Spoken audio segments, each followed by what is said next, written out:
Shalom, selamat pagi Bapak Ibu Saudara yang terkasih dalam Tuhan. Mari sebelum mendengarkan renungan pada pagi hari ini, kita berdoa terlebih dahulu. Selamat pagi Tuhan Yesus, kami mengucap syukur untuk kasih-Mu di setiap kehidupan kami. Terima kasih untuk nafas kehidupan yang masih Engkau berikan sehingga kami boleh bangun dalam keadaan yang baik tanpa kekurangan suatu apapun. Tuhan, sebentar kami akan mendengarkan renungan pada pagi hari ini. Kiranya Engkau siapkan setiap hati dan pikiran kami supaya dapat fokus dan mengerti akan firman-Mu sehingga kami dapat melakukannya di setiap kehidupan kami. Kami mau menyerahkan aktivitas kami selama satu hari ini ke dalam tangan kuasa-Mu. Haleluya, amin. Nats renungan pada pagi hari ini terambil dari Kisah Para Rasul 9 ayat 32 sampai 43 dengan judul Buah dari Kemurahan Hati. Tetapi Petrus menyuruh mereka semua keluar, lalu ia berlutut dan berdoa.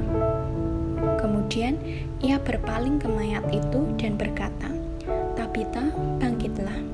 Lalu Tabita membuka matanya, dan ketika melihat Petrus, ia bangun lalu duduk. Kisah Para Rasul 9 ayat 40. Beberapa waktu yang lalu saya melihat tayangan kesaksian dari seorang pebulu tangkis nasional yang bernama Jonathan Christie.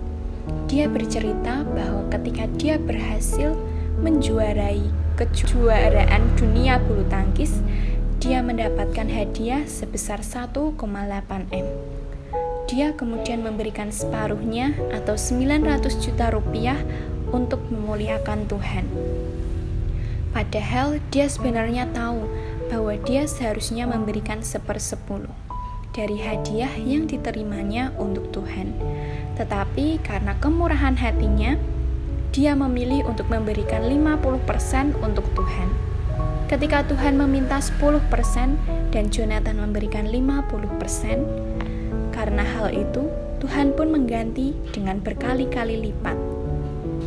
Jonathan mendapatkan buah dari kemurahan hatinya.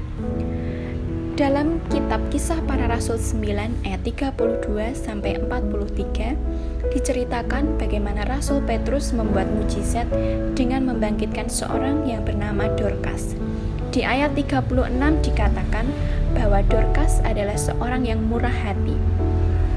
Lalu karena sakit, dia meninggal dunia.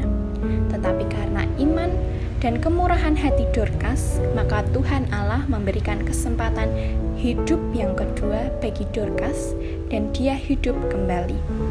Atas peristiwa ini, selain Dorcas memetik buah dari perbuatan baiknya, maka nama Tuhan dipermuliakan dan banyak orang percaya kepada Tuhan.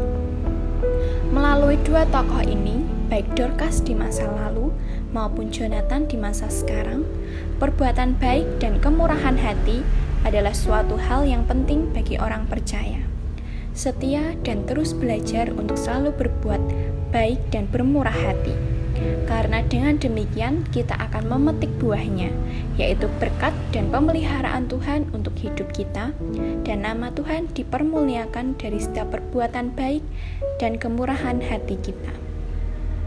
Kemurahan hati membutuhkan hati yang terbuka dan cinta yang tidak meminta balasan. Pokok doa kita pada pagi hari ini, berdoa untuk setiap pelayan yang tetap setia melayani dalam kegiatan gereja, agar selalu sehat dalam pemeliharaan Tuhan. Sekian renungan kita pada pagi hari ini. Tuhan Yesus memberkati.